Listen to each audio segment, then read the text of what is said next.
Student, स्वागत है आपका हमारे YouTube channel GK with me में। आज की क्लास में हम पढ़ना शुरू करेंगे गार्डनर की थ्योरी के बारे में। इससे पहले हम एक क्लास एरिक एरिक्सन की थ्योरी के बारे में कर चुके हैं, ठीक है। उसके क्वेश्चन आंसर सीरीज भी हम उस क्लास में कर चुके हैं। आज की क्लास हमारी रहेगी गार्डनर की थ्योरी के बारे में। ये आपके एचटेट के साथ साथ सीटेट दोनों ही एग्जाम के पॉइंट ऑफ व्यू से बहुत ही ज्यादा जरूरी क्लास है और ये थ्योरी बहुत इंपॉर्टेंट है। इसमें से हर बार एग्जाम में क्वेश्चन देखने को मिला है, ठीक है। तो शुरू करते हैं हमारी आज की क्लास। सबसे पहले मैंने लिखा है गार्डनर की बहुबुद्धि सिद्धांत। या तो आपसे एग्जाम में ऐसा भी पूछ लेगा कि गार्डनर की थ्योरी का नाम बताएं, ठीक है। तो आप क्या नाम लिखेंगे इसका? मल्टीपल इंटेलिजेंस यानी कि बहुबुद्धि सिद्धांत। अगर मल्टीपल इंटेलिजेंस थ्योरी के बारे में पूछता है तो आपको किसका नाम टिक करना होगा? गार्डनर का नाम टिक करना होगा, ठीक है। इन्होंने लिंग्विस्टिक, इन्होंने 8 टाइप, पहले इन्होंने 7 टाइप की इंटेलिजेंस दी थी, बाद में एक टाइप की इंटेलिजेंस को और ऐड किया गया, ठीक है। तो ये अलग अलग इंटेलिजेंस के बारे में भी पूछ लेता है कि ऑप्शन देगा, 4 ऑप्शन दे देगा और उसमें से एक ऐसा ऑप्शन होगा जो इनकी थ्योरी का नहीं होगा।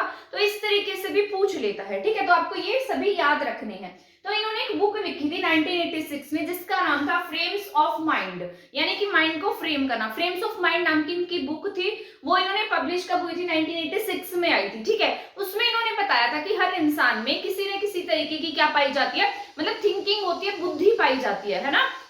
तो उसी बुद्धि के आधार पर ही इन्होंने इसको 7 स्टेजेस में बांटा, बाद में एक स्टेज को और ऐड किया गया। जिस तरीके से आप भी किसी न किसी चीज में एक्सपर्ट हो गए, आप में उस इनमें से किसी एक तरीके की जो थिंकिंग है वो मिलेगी। या आप बहुत अच्छे वक्ता होंगे, या बहुत अच्छे राइटर होंगे, या कोई जैसे सर्जन होता है, कोई डांसर होता है ना। तो सब में अलग अलग तरीके की क्या पाई जाती है? इंटेलिजेंस पाई जाती है। उसी इंटेलिजेंस पर इन्होंने काम किया था। इन्होंने सबसे पहले मैंने लिखा है लिंग्विस्टिक इंटेलिजेंस, यानी कि लिंग्विस्टिक मतलब जो बोलने वाली होती है, भाषाई बुद्धि। क्या नाम है इसका? भाषाई बुद्धि। तो हम इसको क्या लिखेंगे? भाषाई बुद्धि लिखेंगे, ठीक है। तो भाषाई बुद्धि क्या होती है? मतलब जिनकी भाषा पर बहुत ज्यादा अच्छी पकड़ होगी, जो बहुत अच्छे वक्ता होंगे, जो बहुत अच्छा बोल सकते हैं। जिस तरीके से आपने बहुत सारे लीडर्स देखे होंगे जो बहुत अच्छे क्या होते हैं, मतलब वक्ता होते हैं। मैंने तो यही देखा है कि ज्यादातर जो भी मतलब ये लीडर्स होते हैं, ये इनकी स्पीच जो होती है ना बहुत अच्छी होती है। तो उनका जो भाषा होती है, भाषा के ऊपर बहुत अच्छी पकड़ होती है। जैसे मोटिवेशनल स्पीकर्स है, क्योंकि उनकी बोलने की जो मतलब पावर है बहुत अच्छी होती है, अच्छा बोल लेते हैं। तो इसलिए उनमें कैसी बुद्धि मिलती है? लिंग्विस्टिक। कैसी होती है? लिंग्विस्टिक, क्योंकि उनकी भाषा के ऊपर क्या है? अच्छी पकड़ है, मजबूती है। इनकी भाषा पर क्या होगी? अच्छी पकड़ होगी। जो रीडर्स होते हैं, पढ़ने वाले होते हैं, क्योंकि जब तक हम पढ़ेंगे नहीं तो अच्छा बोल भी नहीं पाएंगे। तो रीडर्स के पास भी यही वाली इंटेलिजेंस होती है, राइटिंग, यानी कि जो लिखते हैं उनके पास भी कहीं कहीं किसी किसी केस में हम लिंग्विस्टिक इंटेलिजेंस को ही टिक करते हैं, ठीक है। इसके बाद गुड ओरेटर, यानी कि अच्छे क्या होंगे? वक्ता होंगे। इसके बाद मैंने लिखा है रीडिंग, रीडिंग अच्छी होगी। गुड स्पीकर होंगे, स्पीकर मैंने अभी आपको बताया ही है, अच्छे वक्ता होंगे, है ना। जिस तरीके से नेता लोग होते हैं या मोटिवेशनल स्पीकर्स होते हैं, टीचर्स को भी आप उसमें काउंट कर सकते हैं, क्योंकि बहुत सारे टीचर्स ऐसे हैं जिनकी जो बोलने भाषा जो है उस पर बहुत अच्छी पकड़ है। वो वैसे तो उनको बाद में हम उसमें अलग बुद्धि में रखते हैं, वो मैं आपको आगे बताऊंगी। टीचर्स को हम कौन सी बुद्धि में रखते हैं? जो दूसरों के बिहेवियर को समझ पाए, बच्चों को समझ पाए कि उनको किस तरीके से पढ़ाना है ना। तो वो अलग थिंकिंग में आ जाता है। पर कहीं कहीं जो टीचर्स बहुत अच्छा बोल सकता है ना, वो किस में काउंट होगा? लिंग्विस्टिक में काउंट होगा। इसके बाद राइटर होते हैं, न्यूज रीडर, जो न्यूज को पढ़ते हैं, उनका भी भाषा के ऊपर क्या होता है? बहुत अच्छा मजबूती होती है, क्योंकि उनमें मतलब वो क्या कर सकते हैं? अपनी लैंग्वेज को बहुत अच्छे से प्रेजेंट करते हैं, ठीक है। इसके बाद मैंने लिखा है लीडर्स, लीडर्स जो नेता लोग होते हैं, जो अच्छे स्पीकर होते हैं, यानी कि अच्छा बोल पाते हैं, अच्छी स्पीच दे पाते हैं, वही लीडर बनते हैं, है ना। तो ये क्या है? Linguistic intelligence. आपको याद रखना है, लिंग्विस्टिक इंटेलिजेंस वो होती है जिनकी भाषा के ऊपर अच्छी मजबूती होती है, बस वही क्या है? लिंग्विस्टिक इंटेलिजेंस है। आप में से बहुत लोग ऐसे होंगे जो बोलने में बहुत अच्छे होंगे, जिनकी भाषा के ऊपर अच्छी पकड़ होगी, है ना। तो आप में कौन सी इंटेलिजेंस पाई जाएगी? लिंग्विस्टिक इंटेलिजेंस आप कह सकते हैं। इसके बाद है लॉजिकल इंटेलिजेंस। बहुत सारे लोग आपने ऐसे देखे होंगे जो मैथमेटिक्स में, तर्क करने में, लॉजिक करने में बहुत अच्छे होते हैं, है ना। मुझमें तो खैर ये वाली बुद्धि बहुत कम है। जहां तर्क के साथ बुद्धि लगानी हो, क्या हो? तर्क के साथ, ठीक है, क्या लगानी हो? बुद्धि लगानी हो, क्योंकि यहाँ पर किसको प्रॉब्लम सॉल्विंग हो, है ना। क्या होता है इसमें? प्रॉब्लम सॉल्विंग थिंकिंग होती है ऐसे लोगों की, ठीक है, जो तर्क लगाकर क्या कर सके, प्रॉब्लम को सॉल्व कर सके। तो ऐसे लोगों में कौन सी थिंकिंग होती है, लॉजिकल इंटेलिजेंस होती है। ऐसे लोग मैथमेटिशियंस होते हैं, यानी कि उनका जो मैथ है वो बहुत अच्छा होता है, एक्सपेरिमेंट करने में बहुत अच्छे होते हैं, है ना। इकोनॉमिक्स भी हो सकते हैं, क्योंकि जो इकोनॉमिक्स होते हैं वो भी, उन्हें भी तर्क लगाकर काम करना पड़ता है, क्योंकि बहुत ज्यादा अकाउंटिंग का काम इसमें आता है। एक्सपेरिमेंट करने में, क्वेश्चन करने में और लॉजिक पैटर्न ढूंढने में बहुत अच्छे होते हैं, यानी कि एक किस्म से जो प्रॉब्लम सॉल्व करते, प्रॉब्लम सॉल्विंग में अच्छे हों, वो उनमें कौन सी बुद्धि होती है, लॉजिकल इंटेलिजेंस, यानी कि तार्किक बुद्धि। जैसे आपके इकोनॉमिक्स में बात की जाए, मनमोहन सिंह जो एलपीजी लेकर आए थे, है ना, जब हमारे देश में 15 दिन का ही वो बचा था, रिवेन्यू बचा था, यानी कि 15 दिन का ही विदेशी भंडार बचा था। तो इस तरीके से क्या है, बहुत अच्छे इकोनॉमिक्स थे जिन्होंने बहुत अधिक काम किया। एक्सपेरिमेंट की बात की जाए तो हम एपीजे अब्दुल कलाम जी का भी नाम ले सकते हैं, है ना।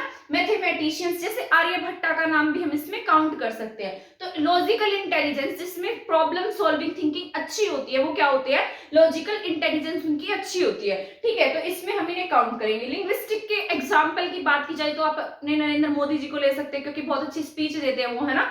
तो इस तरीके से जैसे संदीप माहेश्वरी है, बहुत अच्छा बोल लेते हैं, बहुत अच्छा मोटिवेट कर लेते हैं लोगों को, क्योंकि भाषा के ऊपर अच्छी पकड़ है ना। तो लिंग्विस्टिक इंटेलिजेंस, लॉजिकल इंटेलिजेंस किसमें अच्छी है, जिस तरीके से मनमोहन सिंह थे, है ना। तो इस तरीके से अगर आप एग्जाम्पल लेकर याद करेंगे तो आपको आसानी से याद रहेगा। तो पहली कौन सी थी, लिंग्विस्टिक, सेकंड कौन सी है, लॉजिकल, जो तर्क यानी कि प्रॉब्लम सॉल्विंग पर काम करे। इसके बाद स्पेटियल इंटेलिजेंस, यानी कि स्थानिक बुद्धि, ठीक है, जो देखकर इमेजेस बनाने में अच्छे हुए, यानी कि जो पहले इमेजिन कर ले, मतलब पहले हम किस चीज को इमेजिन कर सकते हैं, कर लेंगे कि ये चीज थोड़े टाइम बाद ऐसी दिखाई देगी। जिस तरीके से जो घर बनाने वाले होते हैं, नक्शा बनाने वाले होते हैं, है ना, पहले क्या करते हैं, उसको उसके एक इमेज बना लेते हैं कि ये घर बनने के बाद ऐसा दिखाई देगा, है ना।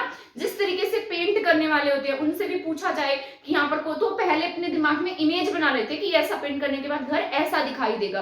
तो उनमें कौन सी बुद्धि होती है, स्थानिक बुद्धि होती है, यानी कि पहले इमेजिन कर लेते हैं, जो उनकी इमेजिनेशन पावर इतनी स्ट्रांग होती है।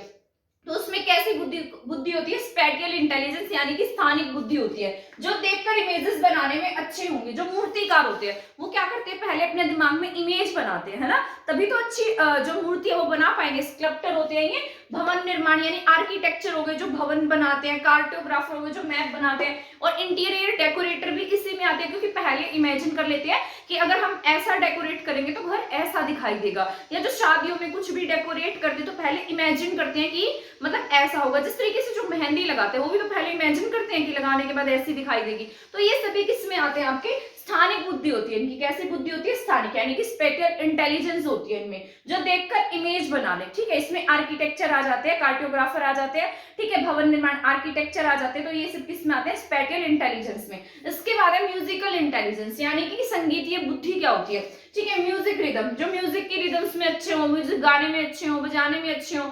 जैसे आपकी लता मंगेशकर जी थी, बहुत अच्छा गाना गाती थी, है ना। जैसे म्यूजिक कंपोजर भी इसमें हो सकते हैं, म्यूजिक डायरेक्टर भी इसमें हो सकते हैं। जितने भी म्यूजिक से रिलेटेड होते हैं ना, वो सभी किस में आते हैं, म्यूजिकल इंटेलिजेंस में काउंट किए जाते हैं, ठीक है। जैसे एग्जाम्पल है लता मंगेशकर है, सोनू निगम है ना। एक वो थे आपके नुसरत फतेह अली खान है, और जैसे पंजाबी सिंगर में बात की जाए तो सतिंदर सरताज हैं। इस तरीके से बहुत अच्छे अच्छे सिंगर हैं जो मतलब जिनमें क्या है, म्यूजिकल इंटेलिजेंस है, ठीक है। इसमें कोई भी हो सकता है, सिर्फ ये नहीं है कि गाना गाने, जैसे कोई पियानो बजाता है, पियानो बजाने वाले भी इसी में काउंट होंगे। ढोलक बजाने वाले जो गाना गाते हैं, इंस्ट्रूमेंट्स बजाते हैं, वो सब भी किस में आते हैं, उनमें भी म्यूजिकल इंटेलिजेंस बहुत अच्छी पाई जाती है, ठीक है। तो इनमें कैसी बुद्धि होती है, संगीतीय बुद्धि होती है। आई होप आप इसको याद रखेंगे। इसके बाद है बॉडीली काइनेस्टिक, यानी कि शारीरिक गतिक बुद्धि, जो मतलब ये जो बुद्धि होगी पूरी बॉडी के पैटर्न पर से रिलेटेड होती है। इसमें जो होता है पूरी बॉडी में क्या होती है, फ्लेक्सिबिलिटी होती है किसी भी चीज को लेकर, ठीक है। जैसे जो डांसर्स होते हैं उनकी बॉडी कैसी होती है, फ्लेक्सिबल होती है, ठीक है। इसके बाद सर्जन होते हैं, जो न्यूरो सर्जन होते हैं, सर्जन होते हैं, ठीक है। पायलट्स हैं, स्पोर्ट्स पर्सन है, ये सभी किस में आते हैं, शारीरिक गतिक बुद्धि में आते हैं, ठीक है। तो ये आपको याद रख लेना है, ये किस में पाई जाएगी, डांसर्स में, सर्जन में, पायलट्स में, स्पोर्ट्स पर्सन में, ठीक है। तो क्या है, ये बॉडीली काइनेस्टिक थिंकिंग है।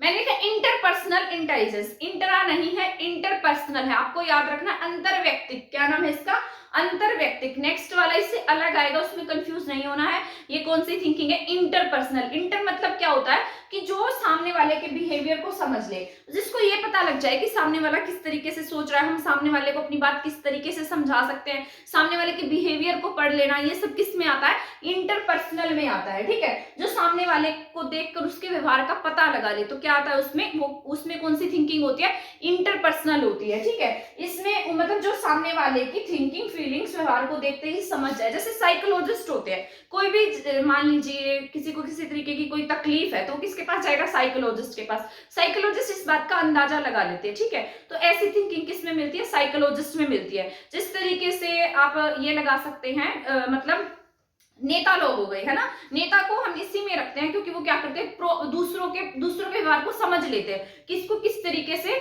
मतलब इनकी प्रॉब्लम्स को किस तरीके से सुलझाना है। टीचर्स को भी आप इसी में रख सकते हैं क्योंकि जब तक वो बच्चों के बिहेवियर को समझते नहीं है तो उनको पढ़ा कैसे पाएंगे, है ना। तो उसमें कैसी थिंकिंग होती है? इंटरपर्सनल थिंकिंग होती है, जो दूसरों के व्यवहार को समझ जाए, दूसरों को देखते ही पता लगा ले कि इसको हमें कैसे समझाना है, तो उनमें कैसी थिंकिंग होगी? इंटरपर्सनल इंटेलिजेंस होती है। ठीक है, अंतर्व्यक्तिक बुद्धि होती है। इसके बाद है इंट्रा, मैंने पहले इंटर पढ़ाया है, अब इंट्रा पर्सनल है, अंतर्व्यक्तिक यानी कि खुद के अंदर, तो इंट्रा पर्सनल। ठीक है, वो थी इंटरपर्सनल, ये क्या है? इंट्रापर्सनल है। इंट्रापर्सनल क्या होता है? अंतर्व्यक्तिक यानी कि खुद के अंदर, जिसे खुद के बारे में पता लग जाए, यानी कि उसे अपनी खुद की डिजायर्स के बारे में पता लग जाए, खुद की पावर्स के बारे में पता लग जाए, खुद के मोटिव्स के बारे में पता लग जाए, है ना। तो उनमें कैसी थिंकिंग होती है? इंट्रापर्सनल, जो खुद के मोटिव्स, डिजायर, इन सब के बारे में पता लगा ले, उन सब में कैसी थिंकिंग है? उनमें इंट्रापर्सनल होती है। जैसे फिलोसोफर है, दार्शनिक होते हैं, है ना, जो स्पिरिचुअलिटी को मानते हैं, वो भी इसी में काउंट किए जाते हैं क्योंकि उन्हें पता लग जाता है कि उन्हें जिंदगी में क्या करना है, उनके लाइफ को लेकर क्या मोटिव्स हैं, तो ये सब किस में आते हैं? इंट्रापर्सनल में आते हैं। ठीक है, इसके बाद नेक्स्ट है, इसके यहाँ 7 तक तो ये इसी में ऐड किए गए थे, एक जो थिंकिंग है उसको बाद में ऐड किया गया। जो आपकी एनसीईआरटी वो बताती है कि बाद में नेचुरलिस्टिक इंटेलिजेंस को भी इसमें ऐड किया गया, प्राकृतिक बुद्धि को ऐड किया गया, क्योंकि बहुत सारे ऐसे लोग हैं जो प्रकृति को लेकर बहुत सेंसिटिव होते हैं, जो प्रकृति का बहुत अधिक ख्याल करते हैं, पेड़ पौधों से बातें करते हैं, है ना। तो नेचुरलिस्टिक इंटेलिजेंस होती है, उनमें वो उसी तरीके की बुद्धि पाई जाती है, जो नेचर को लेकर जिनके अंदर बहुत ज्यादा अंडरस्टैंडिंग होती है। जैसे आपने देखे होंगे बहुत सारे जूलॉजिस्ट होते हैं, ऑर्निथोलॉजिस्ट जूलॉजिस्ट होते हैं, ठीक है, फार्मर हैं, गार्डनर हैं, इन सबको मतलब जो नेचर है उससे बहुत अधिक मतलब उनकी समझ हो जाती है, तो उनमें कैसी थिंकिंग पाई जाती है? नेचुरलिस्टिक इंटेलिजेंस पाई जाती है। ठीक है, तो मैंने आपको 8 तरीके की जो इंटेलिजेंस है वो पढ़ा दी है। सबसे पहले हमने पढ़ा था लिंग्विस्टिक इंटेलिजेंस, लीडर्स में होगी, जो अच्छे वक्ता होते हैं। सबसे पहले तो गुड ओरेटर हैं, जिनकी भाषा के ऊपर अच्छी पकड़ है। इसके बाद लॉजिकल इंटेलिजेंस, लॉजिकल में जिनको तर्क वितर्क की, प्रॉब्लम सॉल्विंग की थिंकिंग ज्यादा होती है ना, जैसे मैथमेटिशियन है, इकोनॉमिक्स है। इसके बाद स्पेटियल इंटेलिजेंस यानी कि स्थानिक बुद्धि, जैसे जो पहले इमेजिन कर लें कि ये ऐसा दिखाई देगा, जैसे स्कल्प्टर हैं, आर्किटेक्चर्स हैं, कार्टोग्राफर हैं। इसके बाद म्यूजिकल इंटेलिजेंस, जिसमें संगीत को लेकर अच्छी बुद्धि होगी। इसके बाद बॉडीली, शारीरिक गतिक बुद्धि, जिसमें डांसर आते हैं, स्पोर्ट्स पर्सन आते हैं, सर्जन आते हैं, पायलट्स आता है। ठीक है, फिर है अंतर्व्यक्तिक बुद्धि, मैंने लिखा अंतर्व्यक्तिक बुद्धि, जो दूसरों के बिहेवियर को अच्छे से समझ पाए कि हमें सामने वाले इंसान को अपनी बातें किस तरीके से समझानी है। इसके बाद है इंट्रापर्सनल, जो खुद को समझ पाए कि हमें लाइफ में आगे क्या करना है, हमारे मोटिव्स क्या है, हमारे डिजायर्स क्या है। इसके बाद है नेचुरलिस्टिक इंटेलिजेंस, जो नेचर को बहुत अच्छे से समझ पाते हैं, वो क्या होते हैं? नेचुरलिस्टिक होते हैं। ठीक है, ये जो है ना, ये वैसे तो आपके अमेरिकन साइकोलॉजिस्ट थे, बहुत ज्यादा प्रभावित थे जीन पियाजे से, एरिक एरिक्सन से, तो इन सभी से बहुत अधिक प्रभावित थे। कौन? गार्डनर। पर इसके लिए ना बहुत सारे क्रिटिसिज्म्स भी हैं। कुछ लोगों ने कहा है कि ये सिर्फ ये एक्सपेरिमेंट पर बेस नहीं है, इसके लिए बहुत ज्यादा एक्सपेरिमेंट नहीं किए गए, मतलब किए तो गए हैं पर उतने एक्सपेरिमेंट नहीं किए गए जितने किए जाने थे। और बहुत सारे लोगों ने ऐसे भी कहा कि सिर्फ हम इन 8 चीजों को ध्यान में रखते हुए किसी की बुद्धि को डिफाइन नहीं कर सकते, तो आप इसको इस तरीके से कैसे लॉजिक मतलब कैसे करेक्ट मान सकते हैं। तो बहुत से इनके लिए आलोचनाएं भी हुई, क्योंकि अगर कोई अच्छा काम करता है, अगर कुछ किसी चीज के पॉजिटिव पॉइंट है तो उसके नेगेटिव पॉइंट भी होते हैं। ठीक है, तो उसको क्रिटिसाइज करने वाले लोग होते हैं। उसी प्रकार से गार्डनर की थ्योरी को भी बहुत लोगों ने क्रिटिसाइज किया और ये कहा गया कि ये बहुत मतलब इसके लिए जो एक्सपेरिमेंट है बहुत रेयर हुए हैं, है ना। और इसमें जो भी मतलब जिस तरीके से हम 8 चीजों को ही आधार मानकर किसी की बुद्धि को डिफाइन नहीं कर सकते हैं। तो इस तरीके के जो क्रिटिसिज्म्स हैं वो इनके लिए भी हुए थे। आई होप यहाँ तक आपको समझ में आ गया होगा। अगर आपको नेक्स्ट क्लास देखनी है तो हमारे चैनल के साथ बने रहें। इसकी पीडीएफ अगर आपको चाहिए तो आप हमारे टेलीग्राम चैनल पर जाकर भी इसकी पीडीएफ ले सकते हैं। टेलीग्राम चैनल का लिंक आपको हमारे डिस्क्रिप्शन बॉक्स में मिल जाएगा। मैंने इसके लिए हैंड रिटन नोट्स लिखे हैं, वो आपको वहां पर अवेलेबल हो जाएंगे। ठीक है, तो आज की क्लास में इतना ही था। आगे और क्लासेस देखने के लिए हमारे चैनल के साथ बने रहें। थैंक यू, धन्यवाद।